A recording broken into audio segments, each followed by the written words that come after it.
বাবা আজ কাজে ব্যস্ত থাকার কারণে হাট বাজারের দায়িত্বটা পড়েছিল আমার ওপর। মাঝে মধ্যে টুকটাক বাজার করতে কিন্তু আমি চাই, তবে সপ্তাহের বাজারটা বেশিরভাগ বাবাই করে। তবে সামনে কালী পুজো বলে আজকে কাজ বন্ধ নেই। তো আমাকে বলেছিল যে দাদা বাড়িতে রয়েছে, দরকার হলে দুজনেই যাস, নইলে তুই গিয়ে বাজারটা করে আসিস। তবে বেশ কিছু কাজ নিয়ে এসেছিলাম, নেওয়ার ছিল দাদার ওষুধ, আর ওই বাজার থেকে গালামালের যে খরচটা ওইগুলো নেওয়া হয়ে গেছে। এখন সবজি বাজার হচ্ছে, তবে সবজি বাজারের বেশিরভাগটাই দাদা করে নিয়েছে। আমি এদিকে যাওয়ার পথে চোখে পড়লো এই আমলকিগুলো। বেশ অনেক দিন যাবতই এই আমলকিগুলো খুঁজছিলাম, তবে পাওয়া যায়, ফলের দোকানে মাঝে মধ্যে দেখা যায়, তবে সেখানে দামটা একটু বেশি। তবে আজকে হাটে দেখতে পেলাম আর দামটাও বেশ ঠিকঠাক মনে হলো, ওই জন্যই কিন্তু নিয়ে নিয়েছি। সপ্তাহের 5টা দিন এই জায়গাগুলো একদম ফাঁকা পড়ে থাকলেও আর বাকি 2টো দিন এই জায়গাগুলো কিন্তু একদম ব্যস্ততম হয়ে ওঠে। কাল সকাল থেকেই যেমন ফাঁকা পড়ে থাকবে, ওই যে সপ্তাহে 2টো দিন হাট। তবে বাজারের দিনগুলোতেও থাকে দোকান, তবে সেটা পরিমাণে কম। হাটের দিন ময়নাগুড়ির এই নতুন বাজারটা পুরোটাই কিন্তু দোকানে ভরে যায়, আর অন্যান্য দিন পাকা করে যে ঘরগুলো রয়েছে ওখানেই কিছু দোকান থাকে। ব্যাস হয়ে গেছে বাজার দোকান, এবারে বাড়ি যাওয়ার পালা। যাওয়ার পথে নিয়ে নিলাম সিঙ্গারা। এই জেঠু কিন্তু সপ্তাহের 7টা দিনই ঠিক এই জায়গাটাতেই দোকান লাগায়। এখানে খুব সুন্দর ঘুগনি পাওয়া যায়। আগে মাঝে মধ্যে খেতাম, তবে এখন আর হয়ে ওঠে না। আর একা একা কোনো কিছু খেতেও কিন্তু ভালো লাগে না বাড়ির বাইরে এসে। চলে এসেছি বাড়ি। বাড়িতে এসে দিদাকে আমলকিগুলো দেখালাম। দিদা তো ভীষণ খুশি, কারণ এটা আনা হয়েছে ওনার জন্যই। ওনার জীবনে এটার প্রয়োজন কিন্তু অনেক বেশি। ওই ওষুধ ছাড়া যেমন বাঁচতে পারে না, এটাও কিন্তু সেরকমই একটা ওষুধেই পরিণত হয়ে গেছে। আসলে কি হয়েছে, দিদার মুখটা নাকি বেশিরভাগ সময় হয় তেতো হয়ে থাকে, নাহলে একটু লবণের ভাগটা বেশি থাকে। ওই জন্য এগুলোকে একটু শুকিয়ে ঘরে রেখে দেওয়া হয়। যে কোনো কিছু খাবার পরে এক টুকরো করে মুখে দিয়ে রাখে। এখন রোদটাও বেশ ভালোই রয়েছে, ওই জন্য নিয়ে এসছি, শুকিয়ে ঘরে রেখে দেওয়া যাবে।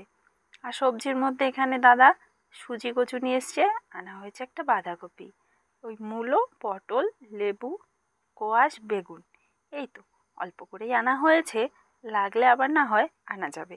আজকে একটু সবজির দামটা বেশিই ছিল বাজারে, হয়তো চারিদিকে বন্যা বৃষ্টি হয়েছে, ওই জন্যই এনেছে একটু মাছও। এমনি দিন রাত করে মাছ আনা না হলেও ওই হাটের দিন হাটে গেলে বাবাও নিয়ে আসে, আর আমিও যদি যাই নিয়ে আসি। আর মাছ কেনার জন্য এই ছোট্ট মতো ব্যাগটা কিনেছি। আসলে আমাদের বাড়িতেও নিরামিষ খায় মা আর দাদা, ওই জন্য সবজির ব্যাগে মাছ আনা হয় না, আর প্লাস্টিকে ঝুলিয়ে আনতে হাতে বেশ বিরক্তিকর লাগে, ওই জন্যই এই ব্যাগটা নিয়েছি। রান্না বসাবো, তার আগে ভাবলাম যে জিনিসগুলো আনা হয়েছে ওগুলো একটু কৌটোতে ঢেলে রাখি। আসলে আমার এখানে জিরেটা বাড়ন্ত ছিল, ওই জিরে ঢালবো বলেই চা পাতাটাও ঢেলে নিলাম। এই চা পাতাটা বেশ ভালো, যায়ও বেশ অনেক দিন। বাবা একা চা খায় তো, ওই হঠাৎ মাঝে মধ্যে আমি কখনো খাই, আর আত্মীয় স্বজন আসলে একটু করে দিতে হয়। তবে মোটামুটি মাসখানেক চলে যায় 250 চা পাতা। জিরে আমার এইখানে অল্প করে রেখে দিচ্ছি, আর বাকিটা না হয় মা কালকে ওই ঘরে নিয়ে ঢেলে রাখবে। চলো রান্নাটা চাপাই, আবার তো দেরি হচ্ছে, বাবাও কাছ থেকে চলে আসবে, আবার দিদারও খিদা পেয়ে যাবে। আজ না লঙ্কাটা একটু ভেজে নিচ্ছি, এরকমভাবে ভেজে রান্না করলে খেতে কিন্তু বেশ ভালোই হয়। লঙ্কাটা ভেজে একটু জিরে ভেজে নামিয়ে নেব। রুই মাছ এনেছি, সব রকম সবজি দিয়েই করব, ওই জন্য আর বেশি কিছু মশলা এতে দেবো না, একটু কাঁচা লঙ্কা আর জিরে দিয়েই করব। আসলে বেশি মশলাপাতি দিয়ে তরকারি করলে দিদা একদমই খেতে পারে না, ওই জন্যই চেষ্টা করি আমি দিদা যখন থাকে একটু সাদামাটাভাবেই রান্না করার। আর দিদা এসেছে সপ্তাহখানেক পার হয়ে গেছে, তবে এর মধ্যে একদিন মাছ আনা হয়েছিল। আসলে আমার শরীরটা খারাপ থাকার কারণে বাজারেও যেতে পারিনি, আর বাবার তো সপ্তাহে 6 দিনই কাজ থাকে, ওই একটা দিন ছুটি থাকে, ওই জন্য বাজারে আর সব সময় যাওয়া হয় না। আর দাদাকে বললে খুব একটা আনতেও চায় না, যদিও বা আনে দেখে আনতেও পারে না। কখনো হয়তো পচে যাওয়া মাছ নিয়ে আসে, আসলে ও তো দূর থেকে দেখে বলে যে এই মাছটা এতটা পরিমাণে দাও। কখনো বা পরিমাণের থেকে বেশি নিয়ে আসে, কখনো বা কম। কমের সংখ্যাটা কমই হয়, বেশিরভাগটাই পরিমাণের তুলনায় অনেকটা বেশি নিয়ে আসে।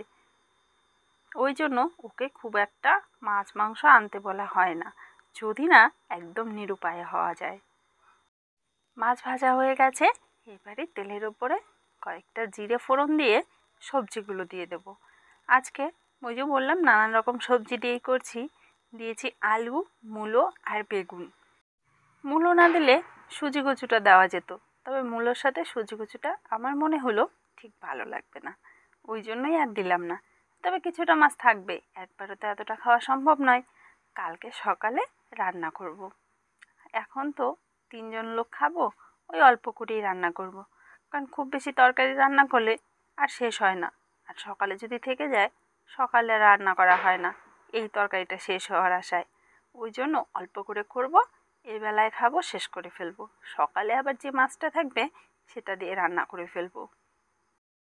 এখন যেন দেখে মনে হচ্ছে লঙ্কাটা একটু বেশিই হয়ে যাবে, তবে একটু ঝাল হলে আমাদের সমস্যা না থাকলেও দিদার একটু অসুবিধা হয়। একটু ঝাল লবণ যদি বেশি হয়ে যায় তবে আর খেতে পারে না। দিয়ে যখন ফেলেছি এখন আর ভেবে কাজ নেই, যা হবে দেখা যাবে। ওই 3জনের জন্য 3 পিস মাছ দিয়ে দিলাম। দিদা যদি খায় একটু 1 পিস ভাজা দিয়ে দেবো। যাকগে, জিরেটা এবার বেটে নেই। মাছটাও দিয়ে দিয়েছি, জিরেটা বেটে দিয়ে ফুটিয়ে নামিয়ে নেব, তাহলেই কিন্তু আজকের রান্নাবান্না একদম হয়ে যাবে। ভাতটা মা অনেকক্ষণ আগে করে রেখেছে, আর নিরামিষের মধ্যে ডাল রয়েছে, ভাজি রয়েছে, ওইগুলো দিয়েই হয়ে যাবে, আর তেমন কিছু রান্না করিনি। সকলকে দিয়ে দিয়েছি খেতে, ওইদিকে বাবাকেও দিয়ে দিয়েছি, দিদাকে নিয়েও আমি বসে পড়লাম। আর এখনও কিন্তু তরকারি থেকে ধোঁয়া উঠছে, সবেমাত্র নামালাম। এইরকম গরম গরম তরকারি দিয়ে ভাত খেতে কিন্তু বেশ ভালোই লাগে। যাকে চলো, আজকের এই ভিডিওটা এখানেই শেষ করছি। ভিডিওটা কেমন লাগলো কমেন্টে জানিও।